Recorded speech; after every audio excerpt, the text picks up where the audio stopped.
Payday arrives, and for a brief, almost cinematic moment, life makes sense again. You check the account balance, feel that tiny wave of relief, and quietly assume that this time you will handle things better.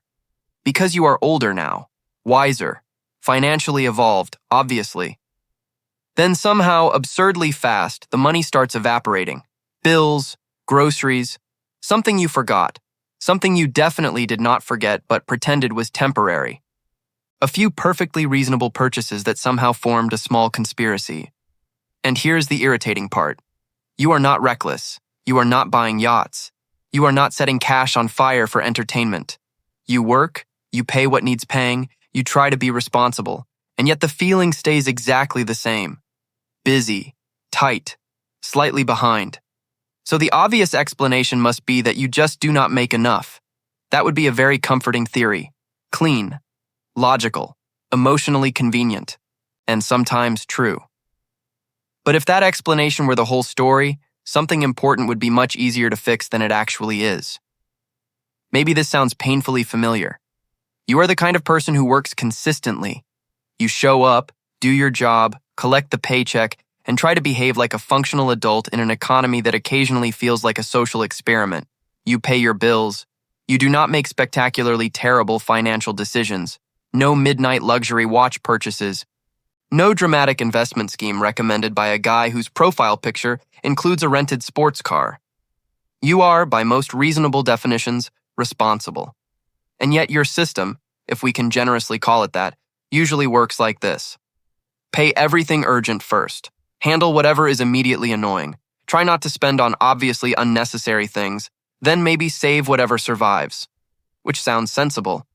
Until you notice that somehow, almost nothing survives. So the internal narration begins. Things are expensive now. I just need a little more income.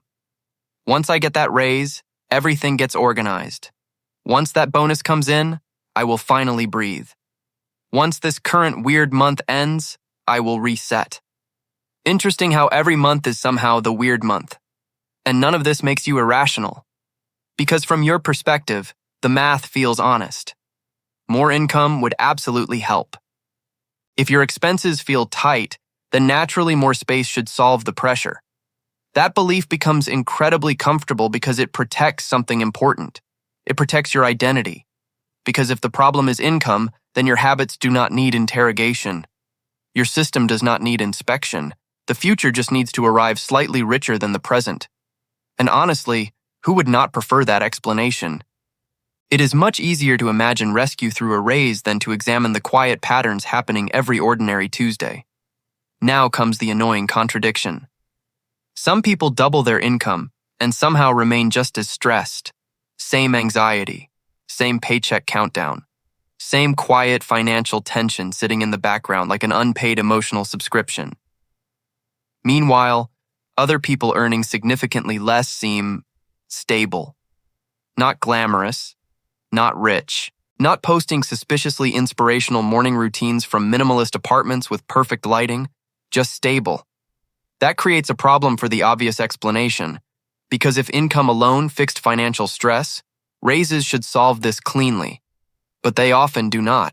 A bigger paycheck creates relief at first. That part is real. Then something strange happens. Life expands to meet the new number. The nicer apartment starts to feel justified. The slightly better car becomes reasonable. Convenience purchases stop feeling like exceptions and start feeling like normal life. The version of you that once hesitated over small spending decisions becomes much more relaxed now that you are doing better.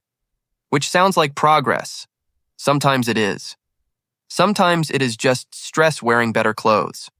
That is the contradiction nobody enjoys looking at. If more income automatically created stability, why do financially stressed people survive raises? Why does pressure often remain just at a more expensive level? Why does earning more sometimes feel less like escape and more like upgrading the scenery inside the same problem?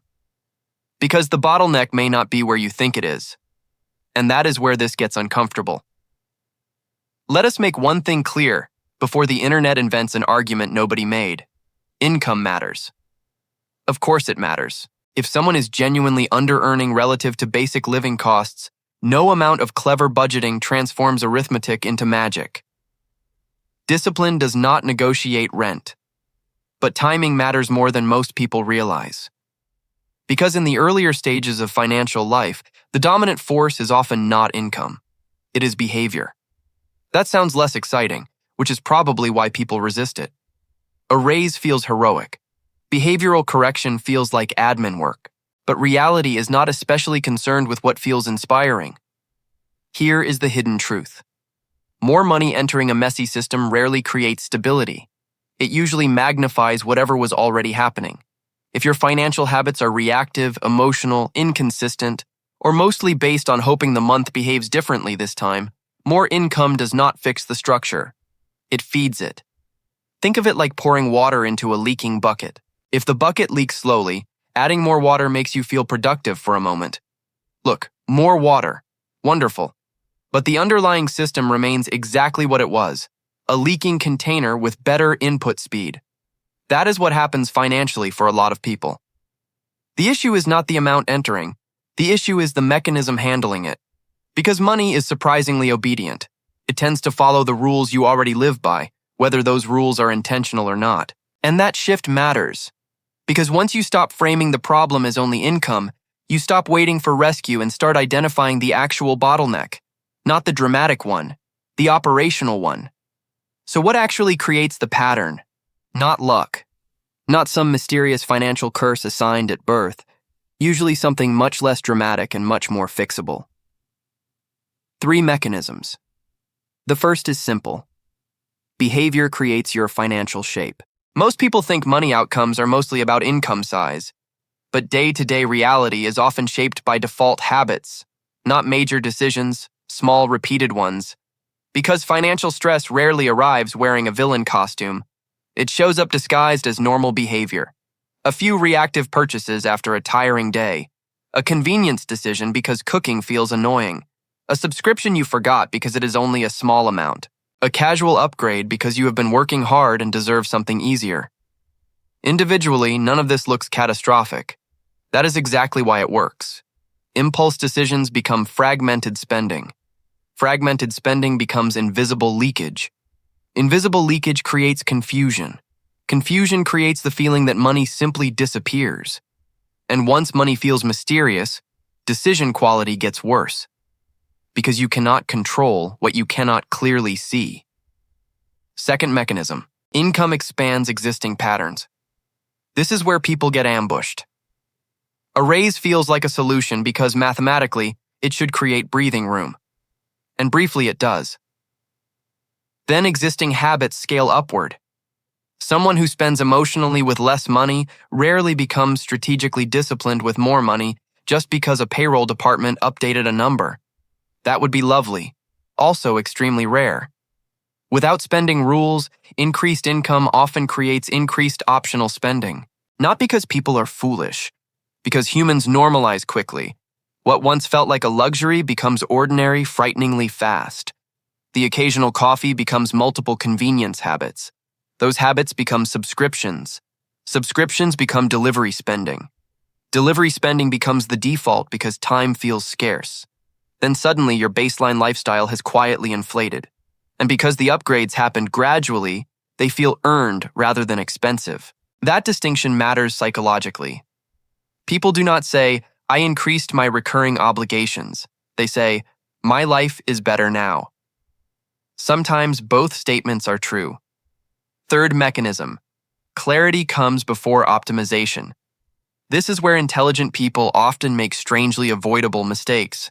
They try solving advanced financial problems without basic visibility, investing strategies, tax optimization, side income ideas, productivity systems, all while having only a vague understanding of where their current money actually goes. That is like trying to improve fuel efficiency while refusing to look at the dashboard. No tracking creates assumptions. Assumptions create bad diagnoses. Bad diagnoses create wrong solutions. Wrong solutions create frustration. Then people conclude the problem is insufficient income because that explanation remains emotionally attractive. But clarity changes everything. Once patterns become visible, behavior becomes measurable. Once behavior becomes measurable, choices become intentional, and intentional choices are where financial control begins. Not perfection. Control. That difference matters. Because perfection is a fantasy invented by people selling templates. Control is simply awareness paired with repeated decisions. And that is much less glamorous, which is exactly why it tends to work. Let us make this painfully practical. Imagine two people. Person A earns $3,500 per month. Not extraordinary, not terrible, just workable. This person tracks spending, not obsessively, not with 17 color-coded spreadsheets designed by someone who has forgotten what sunlight feels like. Just basic awareness. Fixed expenses stay controlled. Lifestyle upgrades happen slowly. A small cash buffer exists for unexpected nonsense because life is extremely committed to providing unexpected nonsense. This person still feels financial pressure sometimes, but the pressure is predictable, manageable. Progress is not dramatic, but it is real. Now, person B. Income is $7,000 per month, twice as much. Objectively more breathing room, in theory. But there is no intentional system, no real spending boundaries, no visibility. Every income increase quietly triggers lifestyle expansion. A nicer apartment because it feels deserved. A better car because success should look like something. More subscriptions because they are individually small. More delivery because convenience becomes normal. More casual spending because the internal story becomes, I make more now. And this is where people get fooled. Because none of these decisions feel irrational in isolation. That is the trap. Let us say person B gets a raise of $1,500. That sounds meaningful, and it is, for approximately 5 minutes. Then the upgrades begin. A better apartment adds $400. A higher car payment adds $250. Subscriptions and convenience spending add another $180. Eating out drifts upward by $300 because life is busy and rewards are important, and apparently kitchens are now decorative. That is already over $1,000. And we have not included random spending, travel, shopping drift, gifts, household upgrades, or the mysterious category known as where did that go? So, the raise disappears. Not through catastrophe, through creep. Invisible monthly creep. That is the dangerous kind, because it does not feel reckless. Nobody panics while lifestyle inflation happens. It feels reasonable, measured, adult. That is why it survives scrutiny. Person B may genuinely believe they need even more income. And maybe eventually they will. But right now, the pattern is eating the raise before the raise can change anything. That is the key distinction. This is not about moral superiority. Lower earners are not automatically wiser. Higher earners are not automatically irresponsible. This is about systems. A controlled system with moderate income often creates more stability than an uncontrolled system with significantly more income. Because pressure is not created only by income size. It is created by the relationship between earnings, obligations, and behavior. And behavior is usually the quiet variable people ignore while staring dramatically at salary numbers. The financial side is only part of the story. Because unstable money habits do not stay inside spreadsheets, they leak into psychology. That low-grade background stress you barely notice, that matters. Not panic, not crisis, just constant friction. The subtle mental tax of always calculating. Can I afford this right now? Should I wait until next paycheck? Did that payment already go through? Why is the account lower than expected? That kind of stress quietly drains cognitive energy. Then decision fatigue enters. And decision fatigue is not known for producing elegant behavior. When people are mentally tired, convenience gets more persuasive. Impulse purchases feel justified. Tracking gets postponed. Financial admin becomes tomorrow's problem. Tomorrow becomes next week. Next week becomes strategic avoidance. And avoidance has a fascinating habit of making vague problems feel bigger. Then shame joins the party. Because now it is not just about money. It becomes personal. I should be better at this. I make enough to have figured this out. Why does this keep happening? That emotional loop matters because it changes behavior. People avoid looking at accounts, delay decisions, ignore patterns, and then attach hope to future income as emotional rescue. This is where the raise becomes psychologically dangerous. Not because raises are bad, because they become fantasy solutions. A future event expected to fix present dysfunction without requiring current change. That is emotionally seductive, and often disappointing. Because when the raise arrives, the underlying behavior usually comes along for the ride. Same habits, better income, more expensive consequences. There is also a larger system quietly benefiting from this confusion. Markets love consumers who interpret progress as upgraded monthly obligations. That is not conspiracy. That is business. If every sign of improvement becomes a reason to increase recurring commitments, financial growth becomes strangely theatrical. The costume changes, the pressure remains. And eventually the problem stops feeling like budgeting. It starts feeling like identity, like maybe you are just bad with money. Usually that conclusion is incomplete. What you may actually be dealing with is unexamined behavioral momentum, which is much less insulting and much more fixable. So let us close the loop properly. This is not an argument against earning more. Earning more matters. More income can create options, resilience, speed, and genuine relief. Anyone pretending income is irrelevant is usually speaking from a very comfortable chair. That is not the point. The point is sequence. If unstable behavior remains untouched, more income often feels transformative without actually becoming transformative. That distinction changes everything, because acceleration is not the same as progress. If the system underneath is weak, moving faster just helps the weakness scale more efficiently. More money amplifies habits, good ones and bad ones. That is why some people experience raises as freedom, and others experience them as temporary emotional anesthesia. Same event, different operating system. If you have been telling yourself, I just need a little more, that does not make you foolish. It makes you human.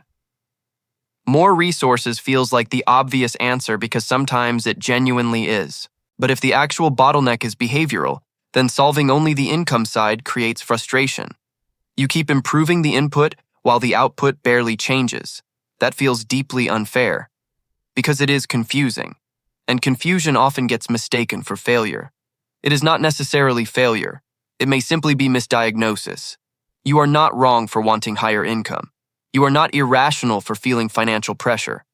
But if your current habits automatically absorb every improvement, then income is not yet the first problem. Structure is.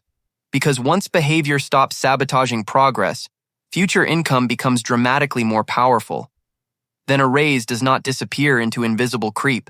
It creates margin, optionality, actual movement. That is when more money starts behaving like the solution people expected all along. So here is the uncomfortable question. After your last raise, what actually changed? Not emotionally, financially. Did pressure meaningfully decrease? Did savings grow? Did breathing room appear? Or did life simply become a more expensive version of the same story? If this gave you a useful perspective, like this video and share it with someone who keeps waiting for the next paycheck to fix everything. And if you want more conversations that make money feel less mysterious and slightly less dramatic, subscribe.